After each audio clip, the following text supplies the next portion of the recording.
Toda a Escritura Sagrada é inspirada por Deus e é útil para ensinar a verdade, condenar o erro, corrigir as faltas e ensinar a maneira certa de viver.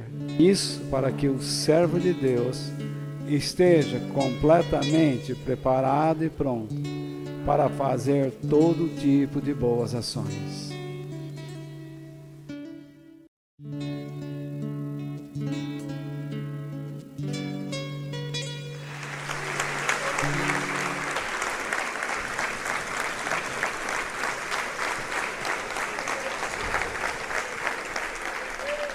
Jesus, o eterno presente de Deus, parte 3.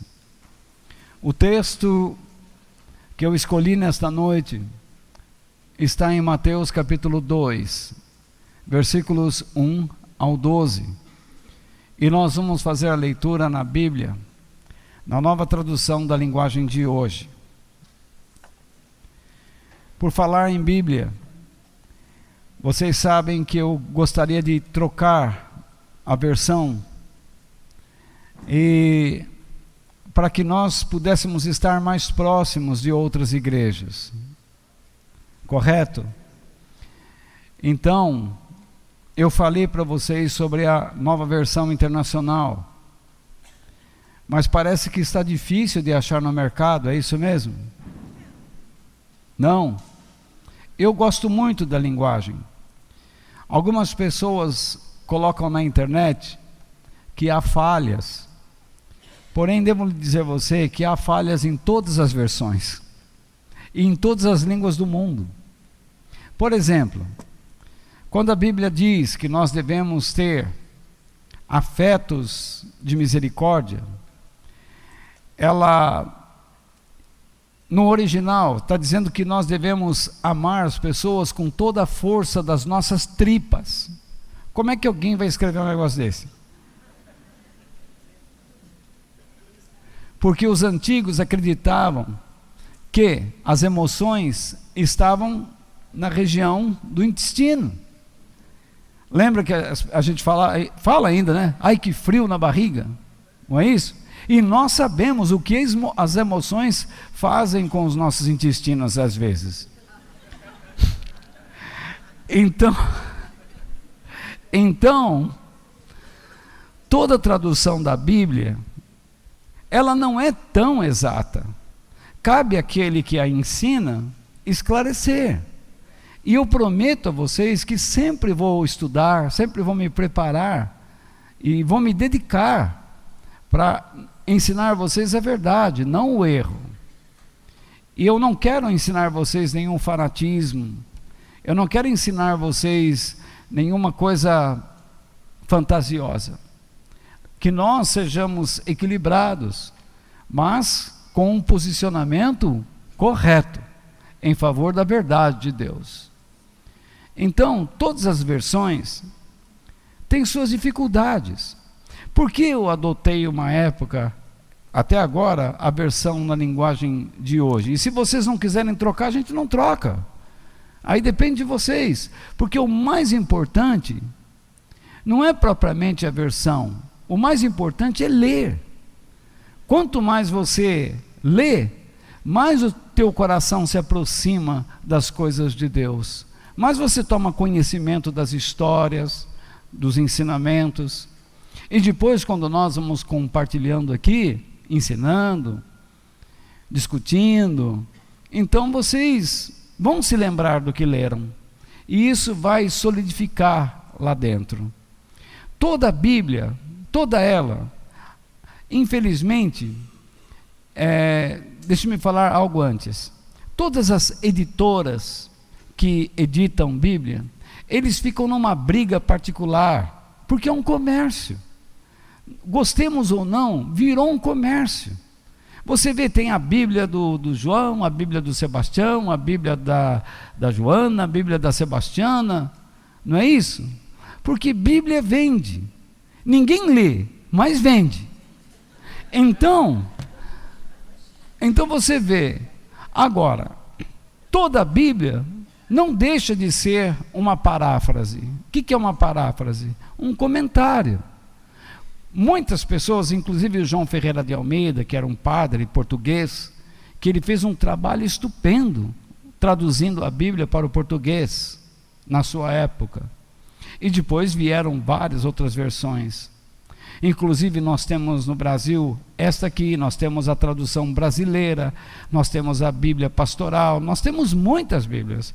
Nós temos a nova tradução na linguagem de hoje, que eu considero os textos desta Bíblia muito próximos mesmo dos ensinamentos no grego.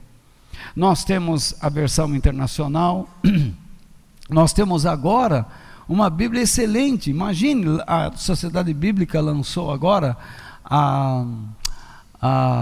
Jesus, a Nova Almeida atualizada. Eles substituíram aquelas coisas vós, tu, né? Palavras que eram arcaicas por palavras mais modernas, mais de fácil compreensão. Isso é bom. A melhor Bíblia é aquela que a gente lê e entende o que está lendo. Está entendendo? Essa é a melhor Bíblia. É aquela que você põe diante dos olhos e você fala assim: olha, eu estou entendendo o que eu estou lendo. Então, fica a critério de vocês. Eu sempre uso agora a quarta versão. Eu uso a tradução na linguagem de hoje, eu uso a Bíblia Viva, eu uso a versão internacional e agora estou usando essa também, a Nova Almeida atualizada. Então, sempre que eu estou lendo, eu abro as 4 lá, sem contar as outras em outros idiomas que eu tenho no meu computador, porque eu preciso pesquisar, eu preciso tomar posse do texto. Eu não posso chegar aqui vacilando, eu não posso chegar aqui ensinando qualquer bobagem a vocês. Mas é isso que eu faço. O fato de nós termos esta Bíblia, ou o fato de a trocarmos, não significa que esta é pior ou aquela é melhor. Algumas pessoas dizem assim: não, mas a Bíblia que eu tenho segue aos textos mais antigos. Mas você nunca pode afirmar que as coisas mais antigas eram melhores, porque muitos textos antigos do grego foram arquivados por não serem os melhores, e os textos mais modernos, veja, são melhores do que os mais antigos, e podem não ser. Quero que você saiba que as melhores versões da Bíblia, elas praticamente se perderam no 2º século. Então, o esforço de homens no 3º século, num empreendimento em escrever a palavra de Deus, eles foram heróis. E nós temos isto pela misericórdia de Deus em nossas vidas. Deus nos deu a sua palavra, mas todas elas têm, em certos momentos, alguns comentários. O João Ferreira de Almeida, quando escreveu, ele não pôde evitar de escrever o seu comentário. A versão internacional não pôde evitar. Essa aqui não pôde evitar. A Bíblia Viva é um comentário. Ela é uma paráfrase. A palavra paráfrase significa um comentário. Então, fica esse esclarecimento a todos vocês, correto? Eu só pretendia alterar a versão para que nós nos aproximássemos mais de outros irmãos que leem a Bíblia, e nós ficamos muito diferenciados.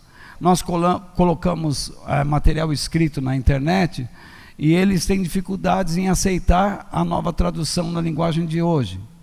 É como a questão do Natal, por exemplo. O Natal, você viu a briga que tem? Não existe, é uma bobagem, é pecado. Ora, quem não quer comemorar, vai lá dormir. Certo? Deixa a gente comer e beber à vontade. Vá tomar banho. Então, essa história aí, né? Então, se reúna com a sua família, certo? Coma lá o seu pernil lá, sei lá o que, seu peru, a sua maionese, que não esteja estragada, hein, Jorge? Tá bom? Então, manda bala, tá certo? Vamos então vocês entenderam?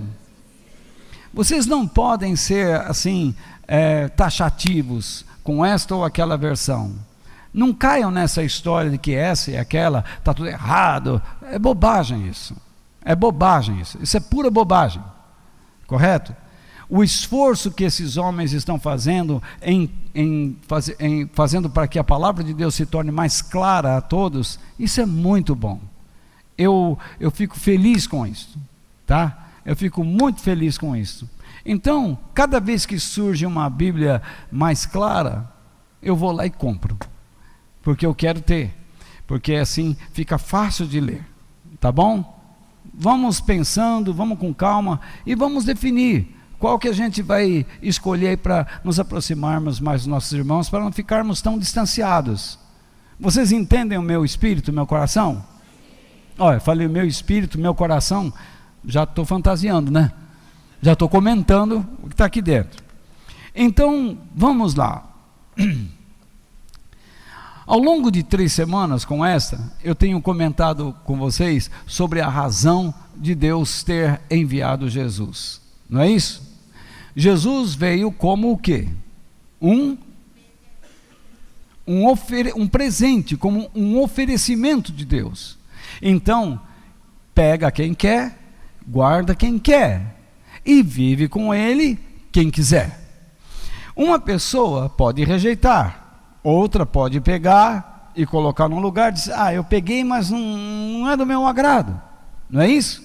Você talvez já deva ter ganhado algum presente em que você pegou e disse, eu não vou usar. Você não quis ser indelicado e colocou lá em algum lugar e nunca usou. Nem vou perguntar. Então, veja lá. Em outros casos, você ganhou algo que tanto desejava, certo? E você usa até hoje. E houve ainda outra oportunidade em que a pessoa acertou. Você não falou nada para ela simplesmente supôs, ela olhando para você supôs que você precisava daquilo que ela lhe ofereceu.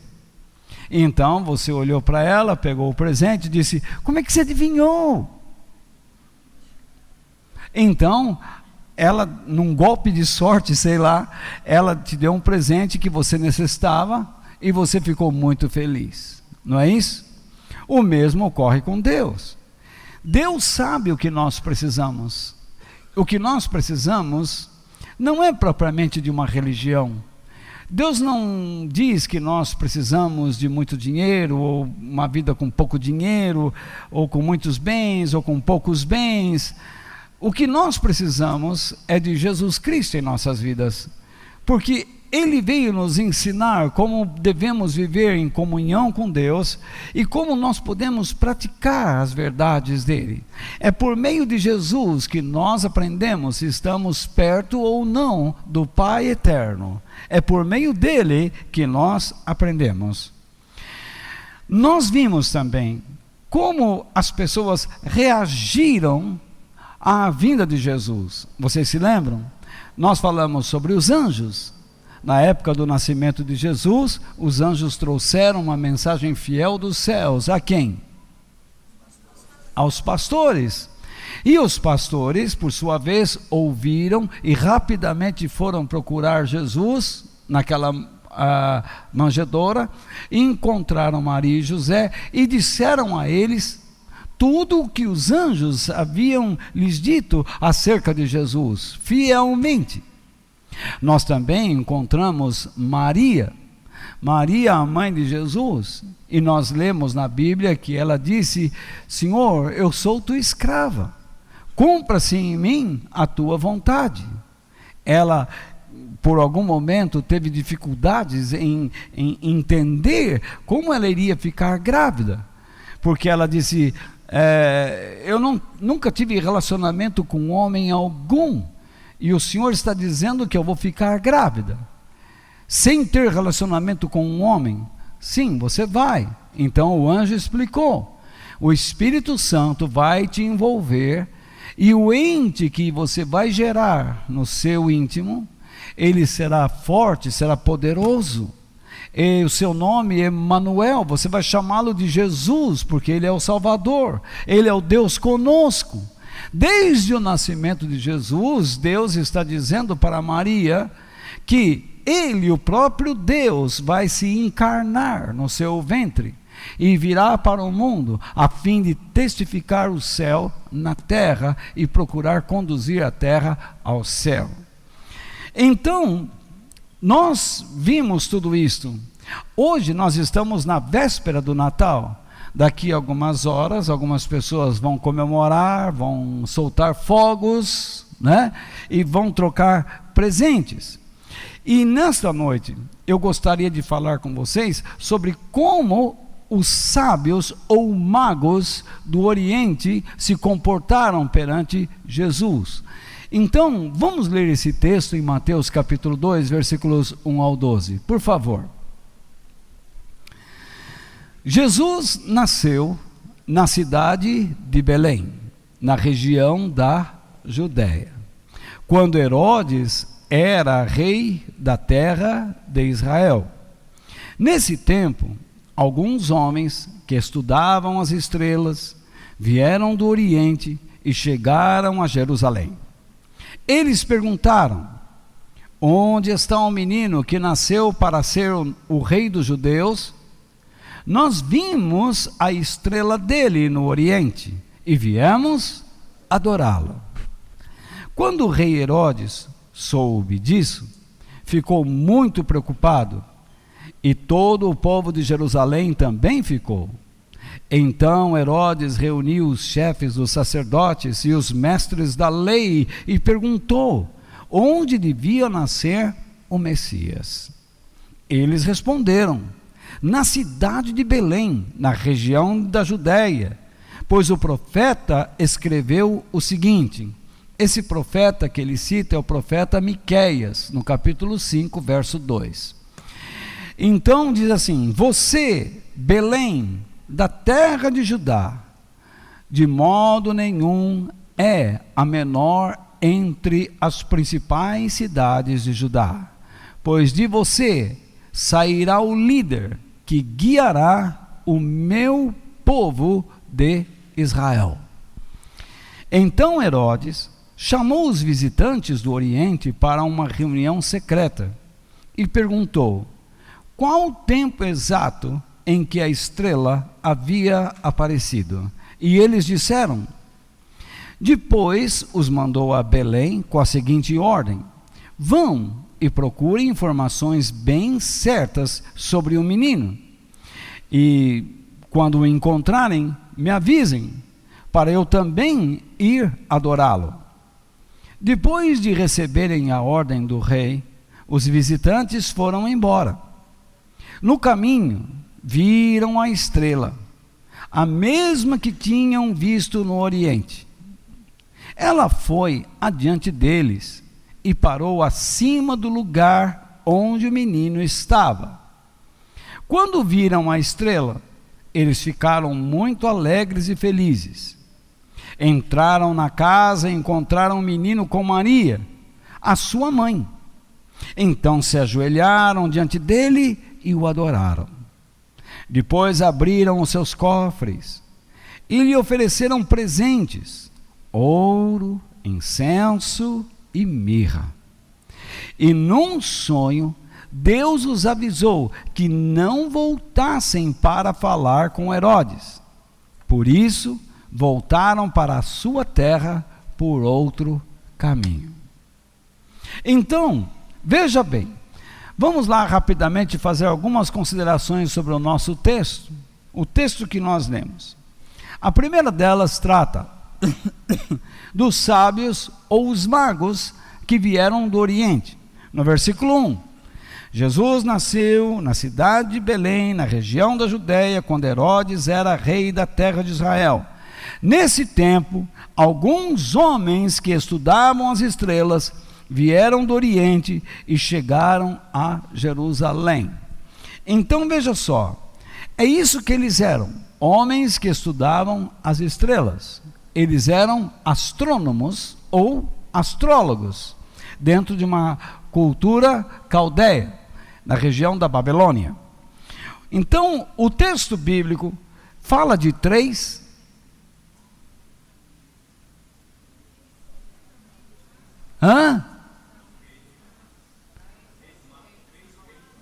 Mas está falando aí número 3? De onde tiraram essa ideia de 3? Dos 3 presentes. Mas, veja lá, se uma comitiva vem de algum lugar trazendo ouro, incenso e mirra, significa que cada um trouxe um? Não poderia ser 2 camelos com ouro? 3 camelos com incenso? 6 camelos com mirra? Sim ou não? Então, de onde veio essa ideia de que eram 3? Inclusive, a ideia é que deram até nomes a eles: Melquior ou Belquior, Baltazar e Gaspar. Eu não estou fazendo chacota, mas eu estou dizendo que aceitemos o caso, porém, isso não passa de uma tradição. As pessoas disseram para os seus filhos, e os filhos para os filhos, e estes para outros filhos, uma tradição que veio lá de trás, que 3 reis vieram do Oriente. Outra coisa, o texto diz que eles eram reis? Não. Você sabe que lá no interior, eu lembro muito bem, que a gente chegava mais ou menos na época aí, tinha o dia de reis, o dia de folia de reis. Então eles vinham tudo fantasiado, e tinha que esconder as coisas, porque eles entravam na casa para comer e roubar. Por incrível que pareça, eles vinham cantando, tocando viola, tocando violão, batendo bumbo, e eles vinham lá dançando, e eles vinham abençoar a casa, mas já estavam tudo mamado. Eles vinham abençoar a casa, cantando, já num fogo que dava medo. E eles entravam, então precisava ficar de olho nas portas, e ficava parado, cada filho ficava parado na porta assim, ó, aqui não, porque todas as coisas de valor lá no sítio, a gente punha para dentro de um quarto e trancava a porta, porque eles queriam entrar, e roubava mesmo. Mas aqui não está dizendo que eles eram reis. Nós vemos em vários presépios, 3 figuras de reis, entregando presentes, entendeu? Nós aceitamos a ideia, que seja assim, mas lembre-se, é uma tradição, não representa a verdade. Tá certo, gente? Ok? Agora, nas traduções mais antigas da Bíblia, aparece a palavra mago. Os magos do Oriente. Por que a palavra mago? Porque a palavra mago, na cultura oriental, do Oriente Médio, era usada para pessoas que possuíam algum tipo de sabedoria. Os reis daquela região, eles sempre se aconselhavam com os seus sábios, com os seus magos.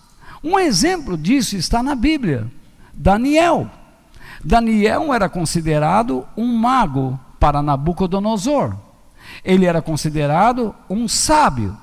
Então, o que eram os sábios? Eu fiz algumas anotações e descobri o seguinte: os sábios podiam ser, ou magos podiam ser, mestres, sacerdotes, astrônomos, astrólogos, videntes, intérpretes de sonhos, adivinhadores e até feiticeiros.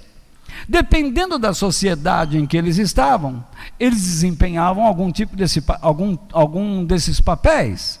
Correto, gente? Vocês estão comigo? Lembre-se que vocês vão ficar acordados até meia-noite, nós vamos ser daqui 11h55. Então, veja só.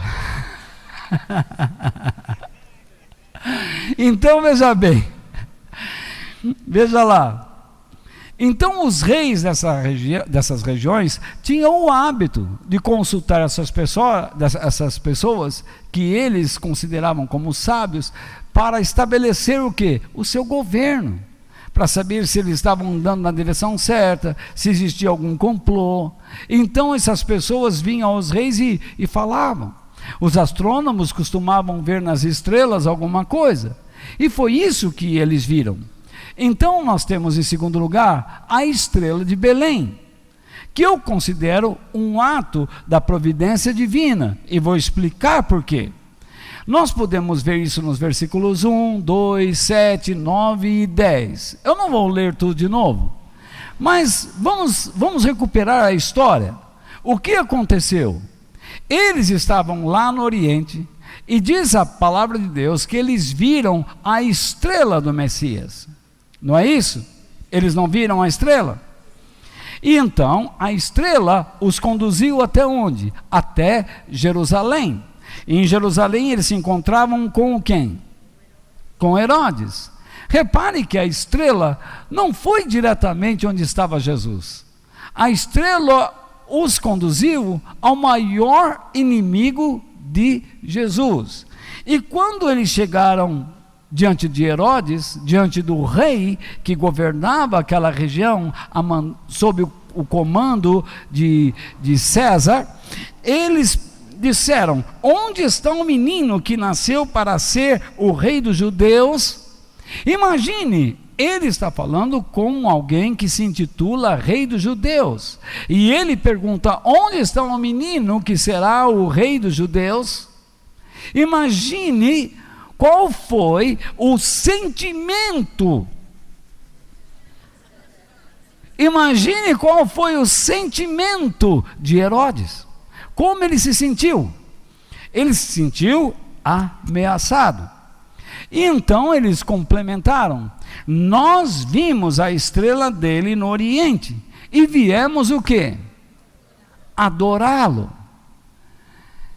Herodes deve ter pensado: eu nunca vi alguém do estrangeiro, e principalmente lá daqueles lugares da Babilônia, virem aqui me adorar.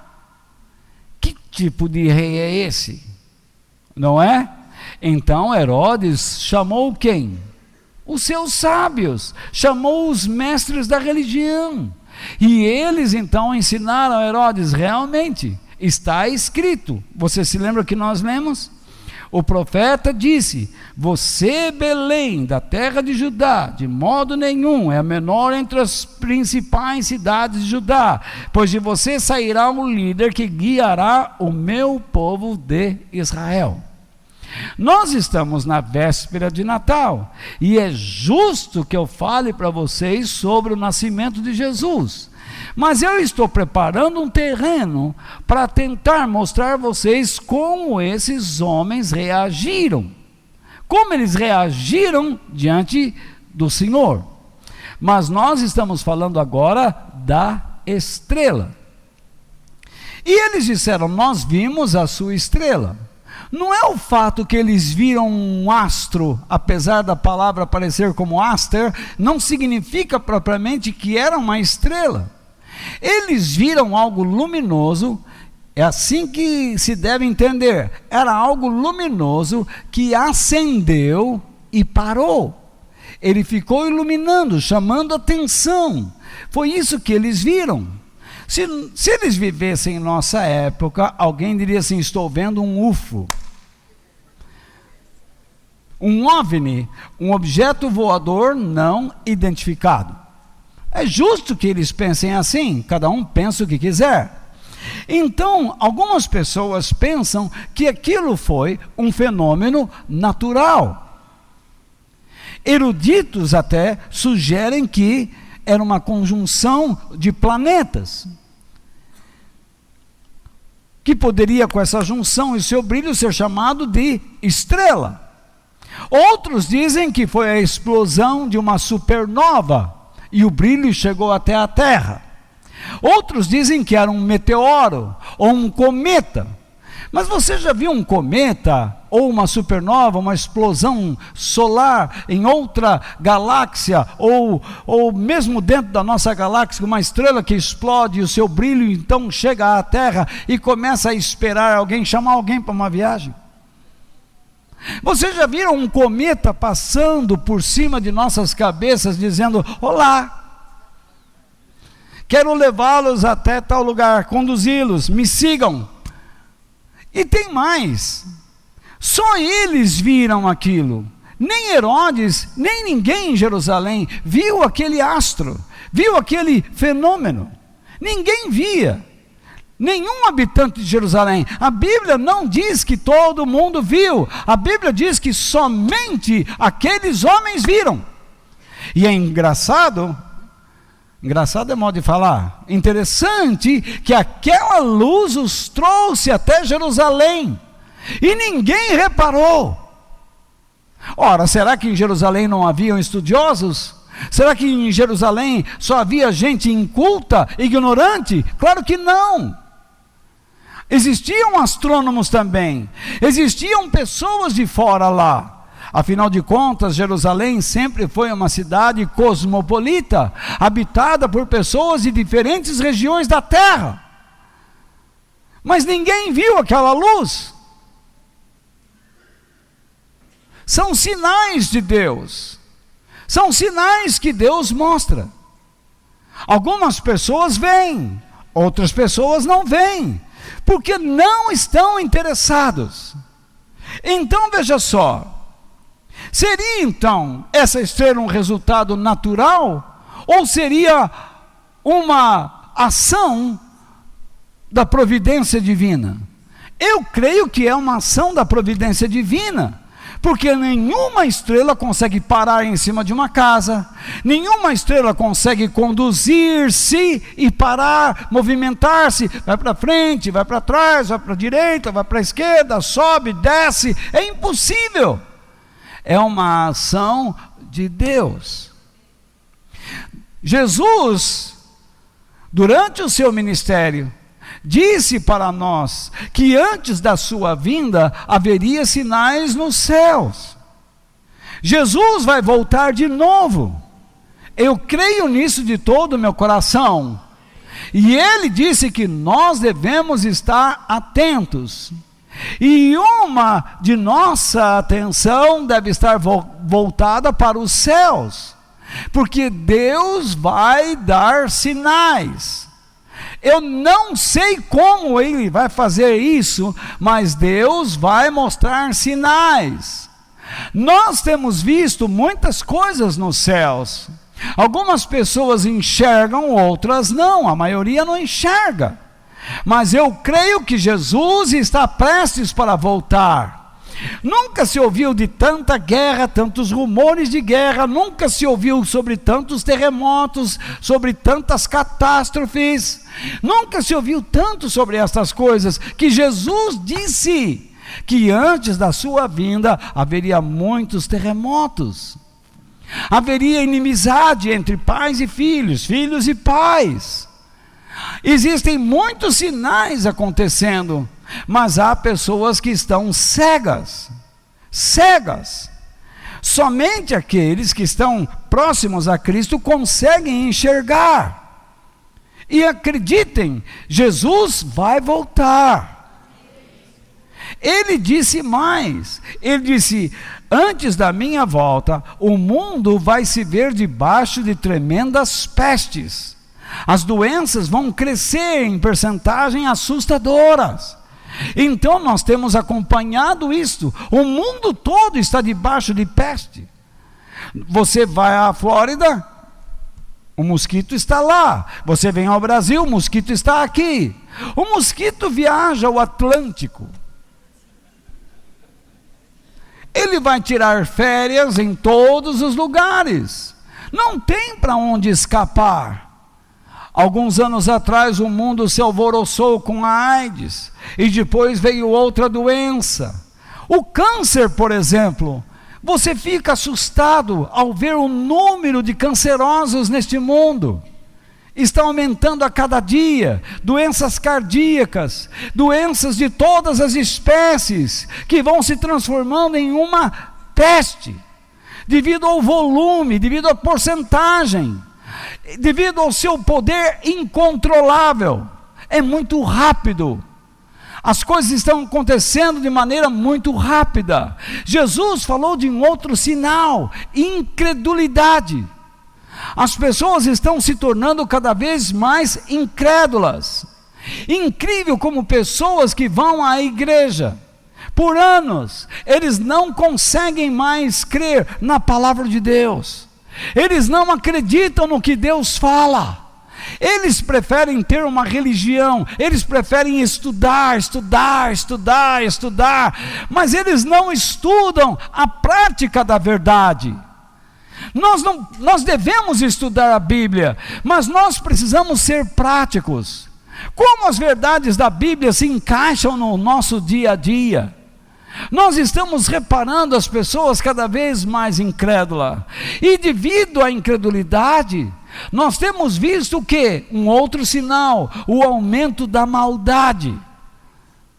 Algumas pessoas dizem que o ser humano está sendo aperfeiçoado. Você acredita nessa história? Eu estou vendo um mundo cada vez pior. Eu não estou vendo nenhuma mudança.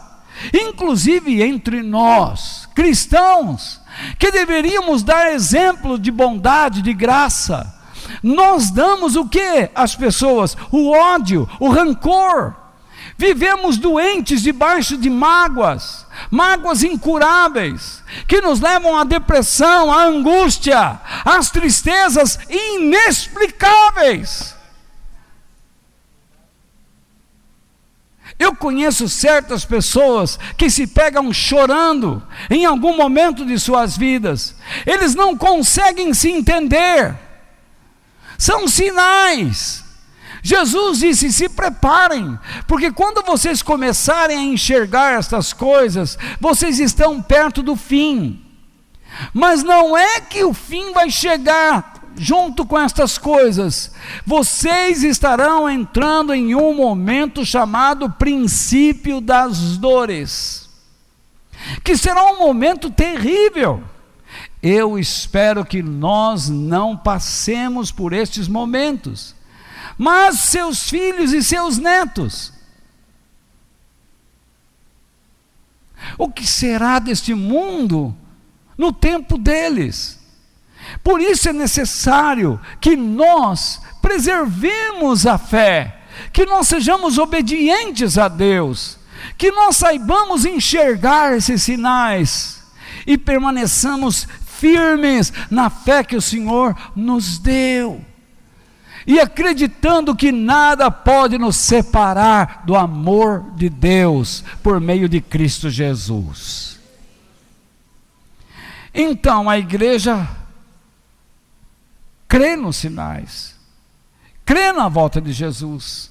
Os sábios vieram do Oriente porque viram o sinal da estrela. Ela os guiou até onde estava Jesus, mas antes passou onde estava Herodes, e depois ela os conduziu até Jesus, e num sonho Deus falou com eles: não volte por esse caminho, vá por outro. Eu vejo neste texto que Deus fala, Deus dirige. Deus não os levou de volta por meio de uma estrela. Deus falou com eles enquanto eles estavam dormindo. Muitas vezes você irá para a sua cama, e ao acordar, você acorda com uma ideia fantástica, e você diz assim: ai, como é bom uma boa noite de sono. Mas não é só isso, é muito bom dormir, beber, comer, é muito bom. Mas nem só de pão viverá o homem, mas de toda palavra que procede da boca de Deus. Às vezes você acorda e com um sentimento de que alguma porta está se abrindo. Foi Deus que falou com você à noite. Deus fala conosco. Sim, às vezes que nós, sem percebermos às vezes, em muitos momentos não percebemos, mas Ele fala conosco. E Ele deixa as suas impressões. Outras vezes Ele nos guia pelo sobrenatural. Ele cria uma situação e você é guiado por Ele. Acredite, irmãos, Deus fala conosco. A terceira coisa que eu vejo aqui são os presentes dos sábios a Jesus: ouro, incenso e mirra.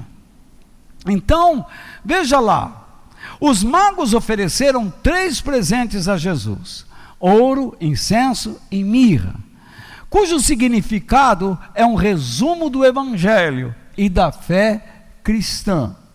Eu coloquei aqui, então entenda, veja só, como eles responderam ao nascimento ou à vinda de Jesus? Dando presentes. Eles deram o quê? Eu acho que vocês estão com sono, gente. Vocês estão afim mesmo? Vocês estão aqui, não? Vocês estão me vendo? Então vamos lá. Eles deram a Jesus o ouro, o incenso e a mirra. Agora, isso representa o quê? A essência do Evangelho e da vida cristã. O ouro pode representar o quê? A sua realeza. Todos nós sabemos que Jesus um dia será rei. Ele será chamado Rei dos Reis e Senhor dos Senhores. Mas, por enquanto, ele não assumirá este reino até o final da grande tribulação. Vocês que estudaram o livro do Apocalipse comigo sabem se posicionar perfeitamente. O incenso representa o quê? Tanto as suas orações como a sua ascensão aos céus. Depois você pode ler o Salmo 141, verso 2, e você perceberá isso. Que uma pessoa, quando ora a Deus, a sua oração é como um incenso, assim também como a sua vida que se eleva a Deus. Então, veja só, nós existimos para entrarmos na presença de Deus. Aí nós temos o terceiro, que é a mirra, que é uma resina antisséptica usada em embalsamentos, desde o Egito antigo. Nos faz lembrar sobre o tipo da morte de Jesus, que foi o quê? Um martírio na cruz, não é isso? Sendo que um composto de mirra e aloés foi utilizado no embalsamento de Jesus. E quem levou esse composto de mirra com aloés? Nicodemos. Nicodemos, que se encontrou com Jesus lá no capítulo 3 de João, e que Jesus disse: Nicodemos, você é um mestre da lei, e você não sabe que precisa se alinhar com Deus? Que você precisa nascer de novo? Que você precisa se arrepender? As coisas que vocês ensinam aí estão erradas. E Jesus censurou o modo como eles estavam agindo. Então, Jesus recebeu como presente o ouro, que simboliza o quê? A sua realeza. O incenso, que representa o quê? As suas orações e a sua ascensão aos céus. E também a mirra, que foi colocado no seu corpo para que ele fosse enterrado e não cheirasse mal. Não é isso? Agora, o nosso texto fala então de 2 reações importantes. A primeira de Herodes. Quando Herodes soube que Jesus, ou o menino que ia nascer, seria o rei do povo de Deus, ele ficou enfesado, sentiu-se ameaçado. Muitas pessoas hoje em dia também se sentem ameaçadas e eles não querem saber de Jesus na sua vida e o rejeitam. Essa é uma maneira de matarmos Jesus. Essa é uma maneira de nos afastarmos dele, de vivermos longe dele. Veja, você está passando por um momento difícil na sua vida e você já tentou tudo, você já conversou com este, com aquele. Mas você precisa entender que você foi criado para viver para a glória de Deus. Se você não quer viver para a glória de Deus, você vai ter problemas espirituais, problemas psicológicos, problemas comportamentais. Você vai se tornar uma pessoa instável, uma pessoa medrosa, uma pessoa insegura, sem coragem. A nossa coragem vem à medida em que nos unimos com Cristo.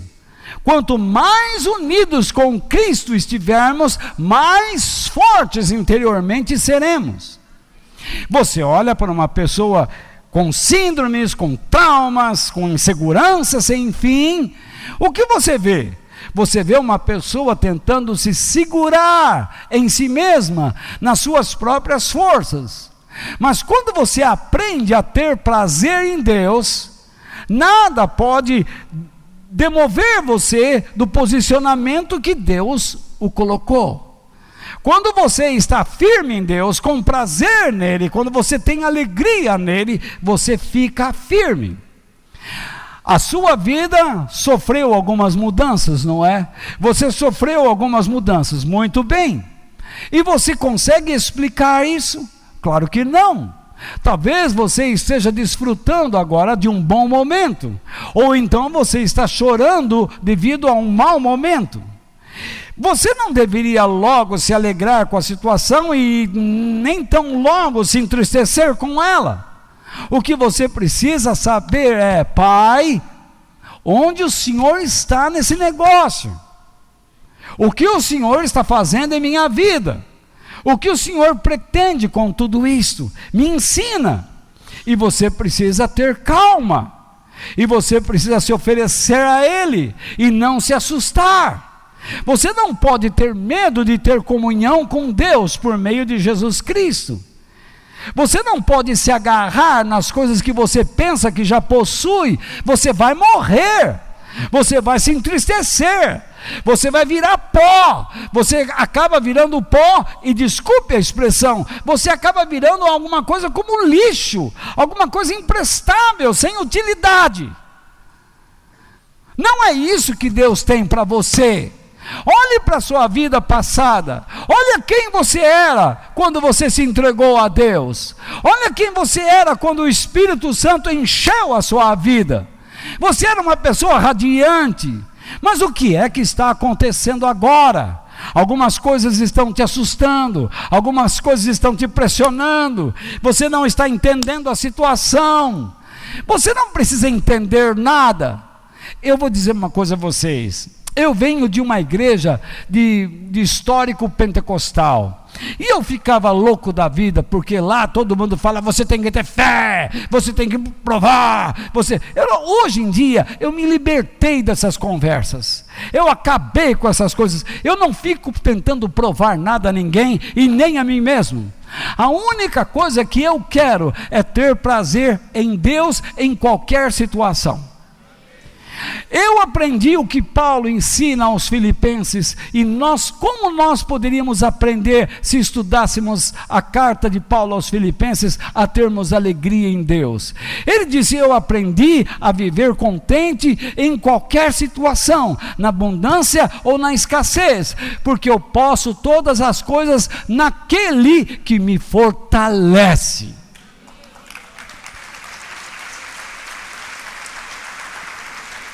Se uma pessoa não sabe ter prazer e alegria em Deus, ela vai ficar remexendo e dizendo que é triste, que é vítima. Eu não sou vítima de nada. Eu fui um cara muito forte. O câncer pegou em mim e me abateu, mas ele não me jogou no chão. Eu não entreguei os pontos. Eu estou aqui diante de vocês para dizer que Deus é fiel, que Deus nos sustenta, que vale a pena amar a Deus. Deus é a nossa força, Ele é a nossa fortaleza, Ele é o nosso abrigo, Ele é o nosso sustento. É Ele que nos mantém em pé. Gente, Jesus quer entrar na sua vida, mas você não deixa porque você tem medo que Ele vai pedir mudanças, transformação espiritual, transformação moral, transformação comportamental e psicológica também. Esta é a razão porque muitas pessoas saem com a desculpa: fui na igreja querendo fazer lavagem cerebral. Eu estou explicando a vocês, eu não estou fazendo lavagem cerebral em ninguém. Você aceita se quiser, e se não quiser, se não estiver satisfeito, você pode levantar agora e sair. Você tem toda a liberdade para fazer o que quiser. Isto aqui não é uma cadeia. Isto aqui não é um show de oratória, porque nem orador eu sou. Eu sou um pregador veterano do Evangelho. Por mais de 40 anos eu tenho pregado a palavra de Deus, e Deus não tem me decepcionado. Ao longo dos anos eu posso dizer a vocês como Deus é real e como Ele é fiel. Eu não ia demorar tanto aqui, mas me empolguei. Herodes se sentiu ameaçado, como muitas pessoas hoje em dia se sentem. Jesus é uma ameaça às drogas. Jesus é uma ameaça à pornografia. Jesus é uma ameaça ao alcoolismo. Jesus é uma ameaça à infidelidade. Jesus é uma ameaça aos traumas, aos problemas mentais, às estruturas mentais falsas que nós construímos dentro de nós. Jesus é uma ameaça àquelas pessoas que querem olhar para os outros e dizem: tenha pena de mim. Jesus é uma ameaça, porque Ele vai olhar para esta pessoa: não é pena, levanta e anda. É isso que Ele vai dizer: levanta e anda. Foi isso que Pedro disse para aquele homem que estava lá, colocado à porta do templo: eu não tenho prata, eu não tenho ouro, mas o que eu tenho, isso eu te dou. Em nome de Jesus Cristo Nazareno, levanta e anda.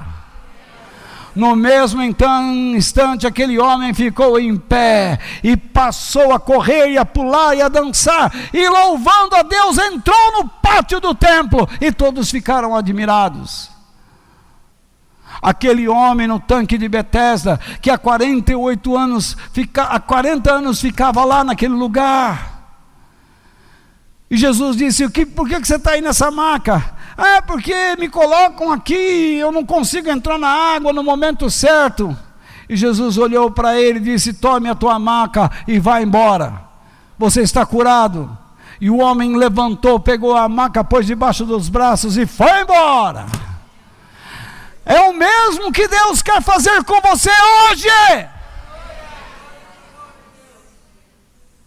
Se você sentir que Jesus é uma ameaça à sua vida, então você vai rejeitar e colocar de lado e procurar abafar as vozes que falam dele a você. Mas nós temos a reação dos sábios, como já vimos, que eles entregaram esses presentes a Jesus. O mundo espera por um grande líder. O mundo espera. E Satanás dará esse líder ao mundo. E o seu nome, Anticristo. Jesus virá um dia como um rei. Mas antes o mundo vai experimentar aquilo que tanto quer. O mundo gosta de maldade. O mundo gosta de incredulidade. Este mundo gosta de libertinagem. Então Deus diz: vocês vão experimentar isso. Vocês vão ter o que querem. Eu vou fechar os meus olhos e vocês vão ter o que querem. Quero que vocês saibam que Deus nos deu o livre-arbítrio. Ele não vai interferir em sua vida a menos que você queira, a menos que você se entregue a Ele. Certa vez Jesus estava diante de Pilatos, e Pilatos o questionou dizendo: você é o rei dos judeus? Você se lembra que os magos ou sábios, os estudantes das estrelas, os astrônomos que vieram do Oriente, disseram a Herodes: nós viemos ver o rei dos judeus e viemos adorá-lo. Essa fama ficou, tanto que na cruz, lembra que colocaram em cima de Jesus, rei dos judeus? Muito bem. Pilatos perguntou a Jesus: você é o rei dos judeus? E Jesus respondeu a ele: eu não vou entrar em muito questionamento, mas eu quero que vocês vejam o que está escrito aqui. Vamos lá. Em João capítulo 18, versículos 36 e 37, Jesus respondeu: o quê? O meu reino não é deste mundo. Repare agora esta conjunção, uma condicional. Se o meu reino fosse deste mundo, entenda a palavra mundo como época, tempo. O meu reino não é para este tempo. Que tempo? O tempo de Pilatos e este tempo de agora. O meu reino não é para este tempo.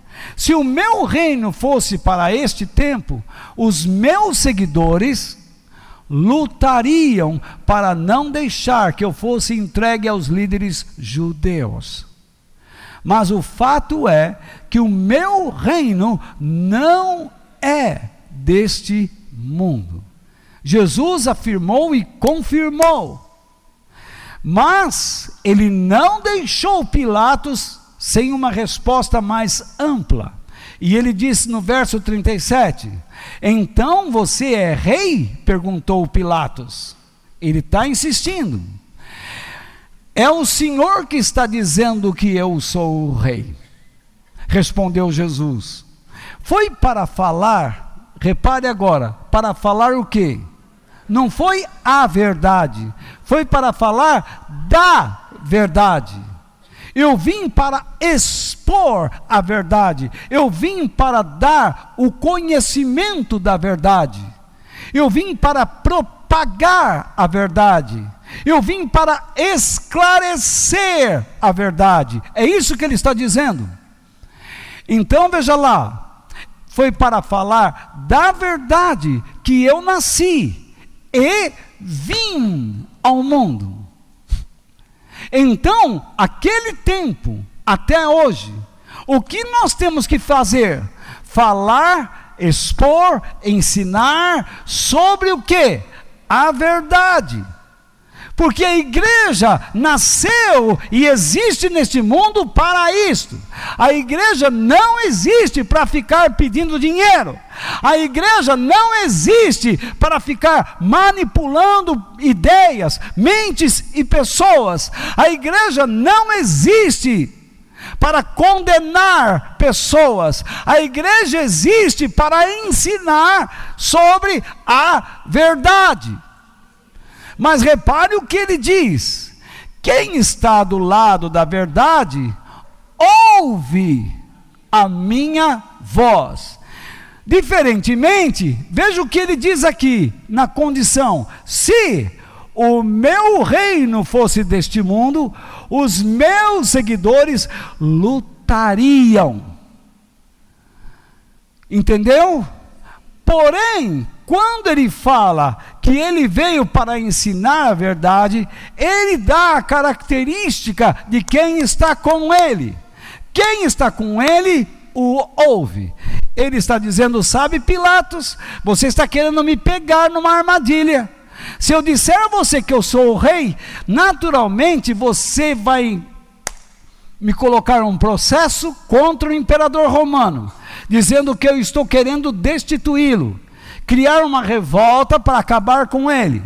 Mas eu não sou o rei, não se preocupe, eu não sou o rei, eu sou simplesmente a verdade. Jesus disse: eu sou o caminho, a verdade e a vida. Ninguém vem ao Pai a não ser por mim.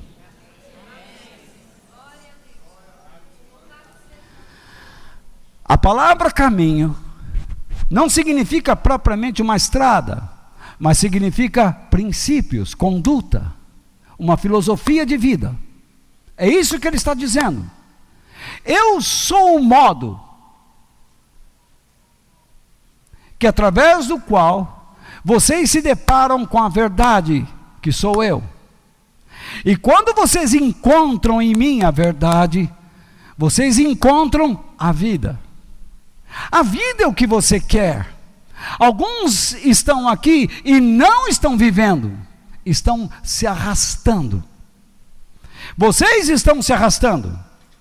Ao longo dos anos, alguns perderam tudo, porque se arrastaram, tomaram decisões erradas. Por quê? Porque escolheram um modo estranho de viver. Tentaram resolver as coisas por meio das emoções. Tentaram resolver as coisas não pelo modo de Deus. Mas nesta noite Deus está dizendo: escute aqui, eu quero que você aprenda a me ouvir. Se você está do meu lado, a prova é que você me ouve. Você aprende por meio da audição. É por isso que nós somos convocados semanalmente pelo Espírito de Deus a nos reunirmos, para ouvirmos, porque Deus quer que nós aprendamos pela audição. Deus não vai colocar dentro de nós nenhum software, nenhum chip, para que nós tenhamos o conhecimento da verdade. Mas Deus quer que nós aprendamos a ouvir, que nós guardemos o que ouvimos, que nós nos esforcemos para aprender e praticar a verdade que está em Cristo. Eu digo claramente, nós somos falhos e Deus entende tudo isso.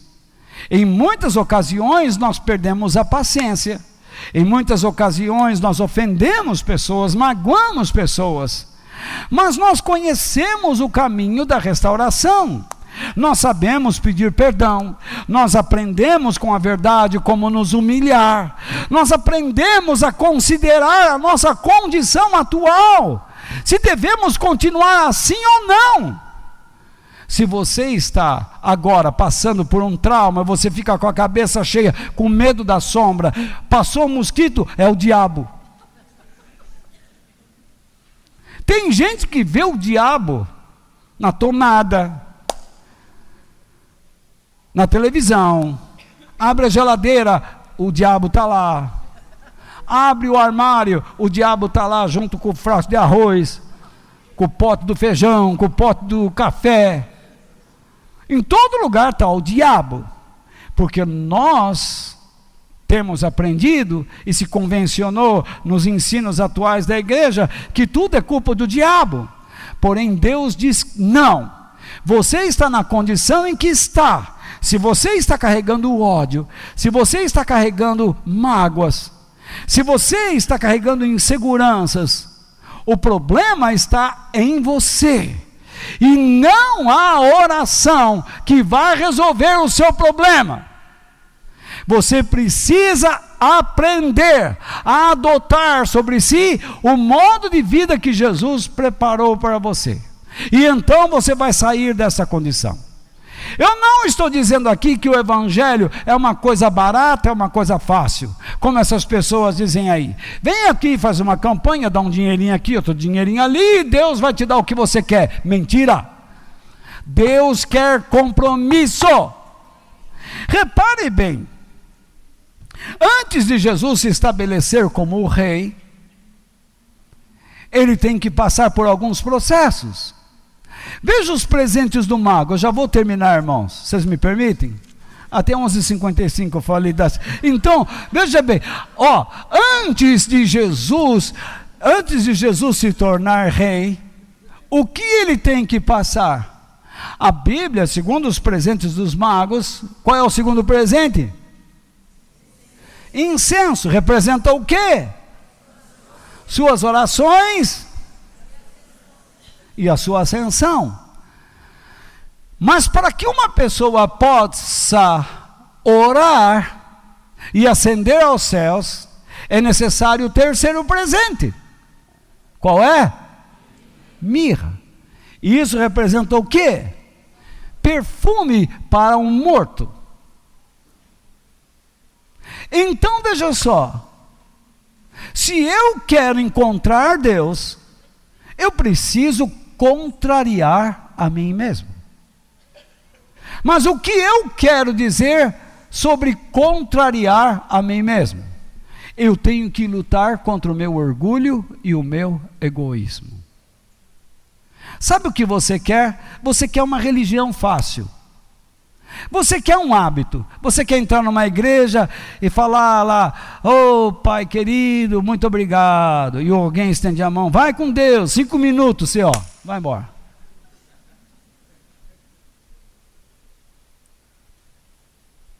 É isso que você quer, porque te enganaram. Enganaram você. Teu avô te enganou, tua avó te enganou, teu pai te enganou, a tradição te enganou. A Bíblia fala que se você quer herdar os céus, você tem que perseverar. E para perseverar, você tem que morrer para si mesmo. Veja, Jesus disse: "O meu reino não é deste mundo", porque antes ele tinha que ascender aos céus. Ele tinha que ascender aos céus por meio do quê? Morte e ressurreição. E o que o levaria à morte e ressurreição? Suas obras. O bem que ele fez às pessoas.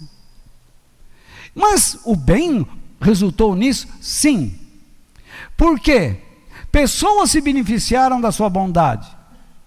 Mas outras pessoas politicamente se sentiram ameaçadas e fizeram um complô e o levaram à morte e fizeram a cabeça das pessoas. Então você não me venha falar que eu faço a sua cabeça, porque que a sua cabeça já foi feita. Você é uma pessoa incrédula porque você já sofreu uma lavagem cerebral. Disseram a vocês que este livro é uma lenda. Mentira. Os homens mais sábios deste mundo liam a Bíblia.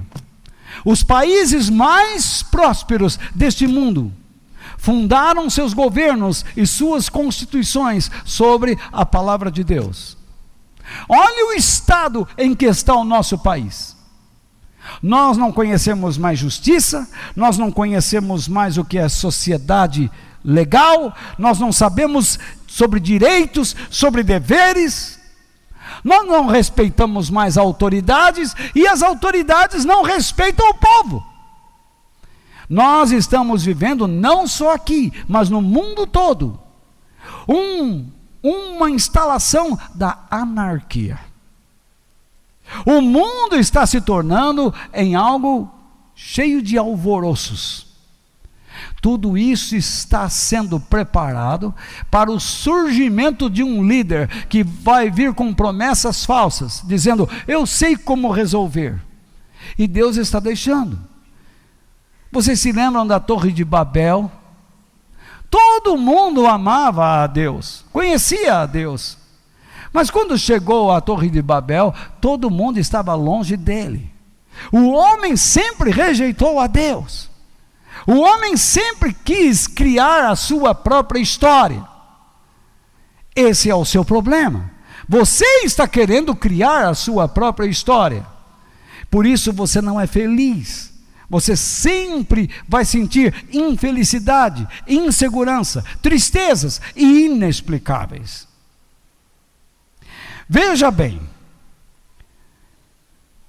para que Jesus possa ascender aos céus, é necessário que ele morra. Para que você possa experimentar os recursos de Deus, é necessário que você morra para si mesmo. Você vai se suicidar? De forma alguma. Você tem que aprender a controlar seu ímpeto.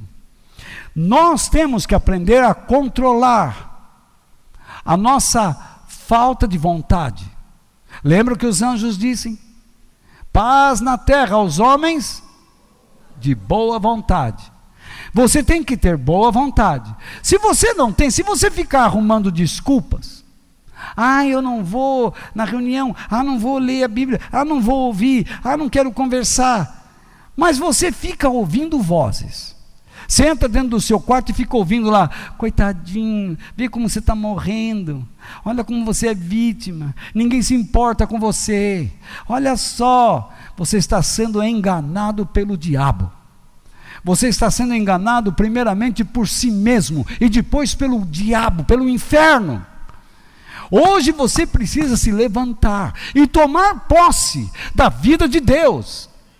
Você precisa voltar a sorrir, mesmo no mundo infernal como o nosso.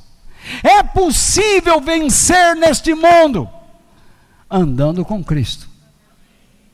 Meu irmão, veja bem o que eu vou dizer. Os presentes dos sábios provenientes do Oriente representavam a essência da missão de Jesus e do Evangelho. Então o Evangelho é isso. Para que nos alinhemos ou harmonizemos com Deus, é necessário que lutemos contra o nosso orgulho e egoísmo humano. Não tem jeito. É isso que ele disse. Lembram-se que Jesus disse? Ele disse assim, preste atenção, olhe para mim um instante, por favor. Ele disse, se você quiser ser meu seguidor, negue-se a si mesmo, tome a sua cruz e siga-me. Então, é necessário aprender a negar-se a si mesmo. O Evangelho exige o quê? Que para alcançarmos o prêmio ou as recompensas eternas de Deus em Cristo Jesus, é necessário que nos rendamos ao tempo e aos termos de Deus. Jesus disse, escute aqui, o meu reinado não é para este momento. O que ele estava dizendo? É necessário que eu sofra, Pilatos. Eu nem vou te falar isso porque você não vai entender. Mas nós conhecemos o coração do Pai. Nós já aprendemos sobre os planos do Pai. Jesus morreu por nós. Ele foi o nosso substituto. Era necessário que ele passasse pelo tempo de Deus e pelos termos de Deus. Deus estabeleceu, meu servo sofredor. E ele passou pelo tempo, pelos termos de Deus e recebeu a sua recompensa. Eu encontro o princípio disso nas palavras do apóstolo Pedro, quando ele diz, humilhem-se debaixo da poderosa mão de Deus, pois no tempo certo, Deus honrará vocês. Então, não tente fazer com que as coisas aconteçam do seu modo. É um erro. As coisas devem acontecer do modo de Deus. O Evangelho nos ensina que é necessário que andemos nos seus caminhos, nos caminhos de Deus, e rejeitemos a intenção de construirmos a nossa própria história. Deus está dizendo a você, pare de tentar construir a sua história. Quando você vai ao Velho Testamento, no livro especificamente dos Salmos, você encontra uma declaração: Senhor, os meus ossos não estavam formados no ventre da minha mãe, e todos os dias da minha vida já estavam escritos no teu livro. Cabe a nós descobrirmos o rumo que Deus nos deu. E se você for humilde, você vai descobrir isto. Jesus disse que o homem humilde, o homem que sabe que depende de Deus, ele é um homem feliz, porque ele recebe o reino de Deus na sua vida.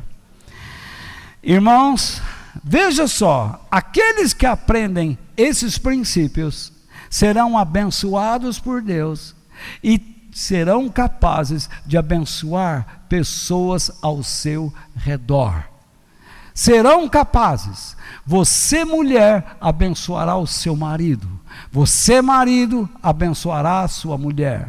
Vocês, pais, abençoarão seus filhos. E vocês, filhos, abençoarão seus pais. Nós abençoaremos nossos patrões. E os patrões abençoarão seus empregados. Os professores abençoarão seus alunos. E os seus alunos, os professores. Nós abençoaremos a sociedade, mas também não podemos esperar que todos creiam, mas nós seremos instrumentos de Deus, para levar a eles o quê? O perfume da mirra. Para Jesus ascender os céus, era necessário a mirra. A mirra perfumou o seu corpo. Vocês se lembram da história que Jesus estava na casa de Lázaro? Então Maria jogou o vaso de alabastro, o perfume, e enxugou seus pés com os seus cabelos. Ela jogou aos pés de Jesus o quê? O seu casamento, o seu futuro, a sua noite de núpcias, um perfume que custava 1 ano de trabalho. Ela quebrou o perfume e jogou aos pés de Jesus, e ela enxugou com os seus cabelos.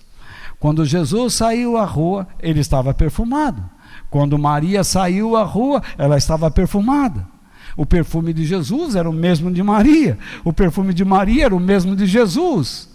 Alguém diria assim: ela esteve com ele esteve com ela. Eles estavam juntos, eles estavam no mesmo lugar. Se você está com Cristo e se rende a Jesus, o perfume dele vai impregnar você. E onde você estiver, o perfume de Jesus estará. E então você terá o cheiro, o aroma de Cristo. E todos perceberão que é assim. O apóstolo Paulo nos diz uma coisa. Lá em 2 Coríntios capítulo 2, versículos 14 e 15. Mas dou graças a Deus, porque, unidos com Cristo, somos sempre conduzidos por Deus como prisioneiros no desfile de vitória de Cristo. Isto é, Cristo nos conduz em vitória. Nós passamos por lutas, mas nós não somos derrotados, irmãos. Então, ele continua, como um perfume que se espalha por todos os lugares.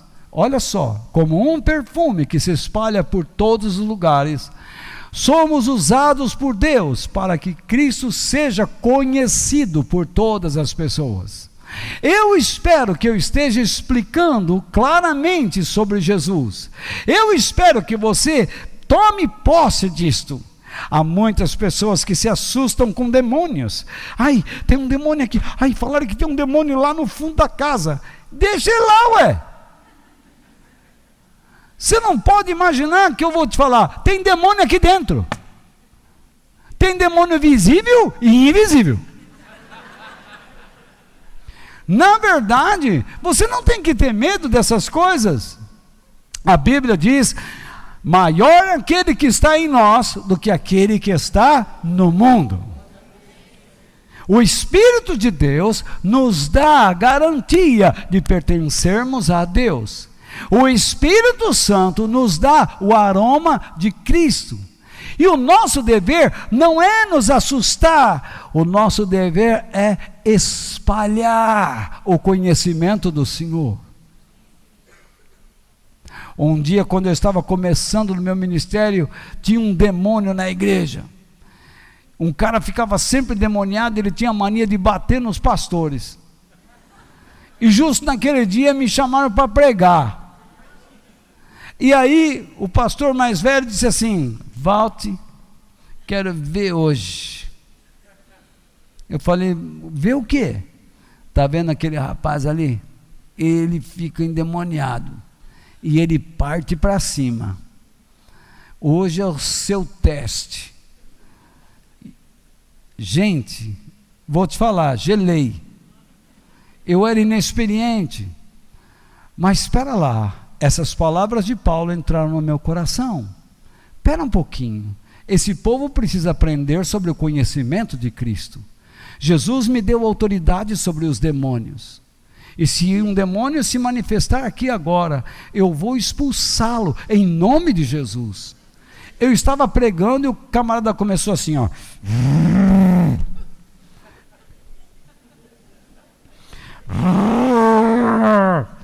Desse jeito. E se torcendo. E aí ele levantou.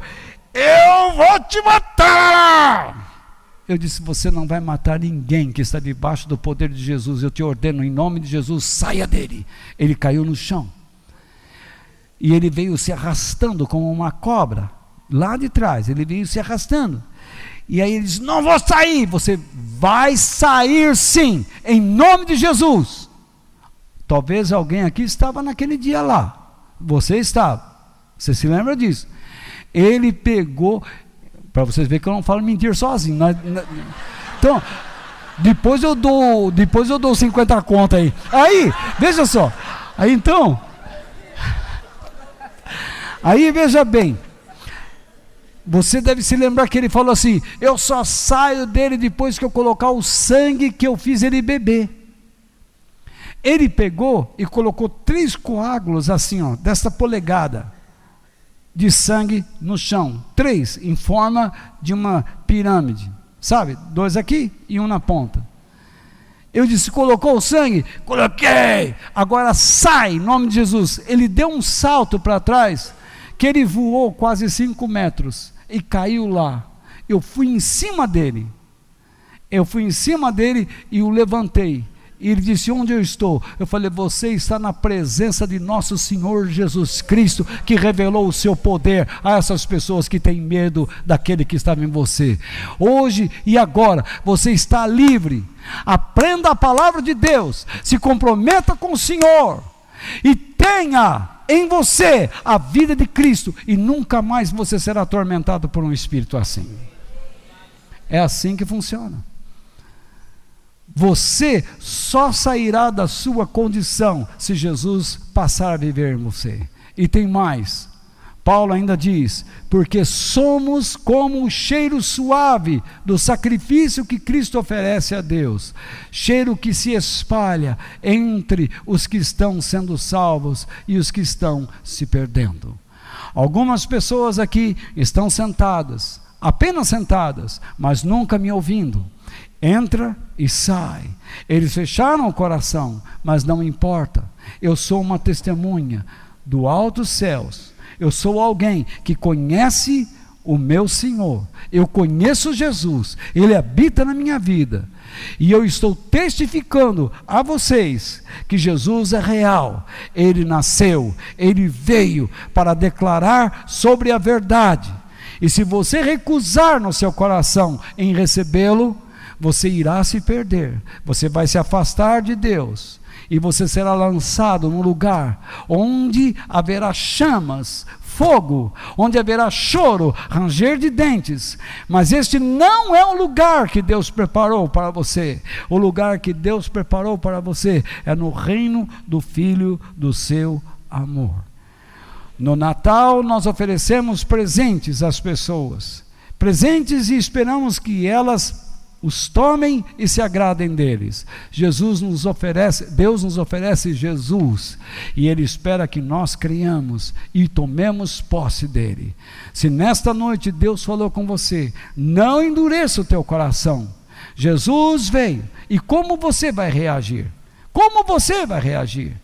O povo de Deus o rejeitou, mas pessoas de longe entenderam a sua missão, e a sua missão é a nossa missão. Você quer sair de onde está? Encontre o caminho na missão que Deus te deu, e você vai entender a sua vida. Você nunca vai entender a razão de estar aqui, fugindo da missão que Deus lhe deu. Que Deus nos abençoe. Amém.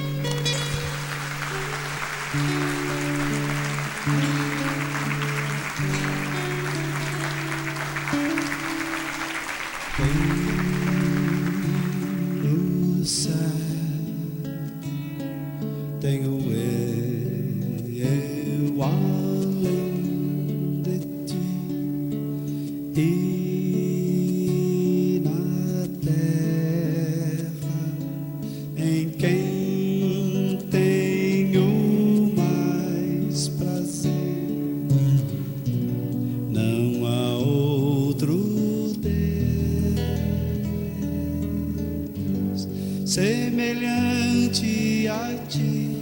Senhor, és a minha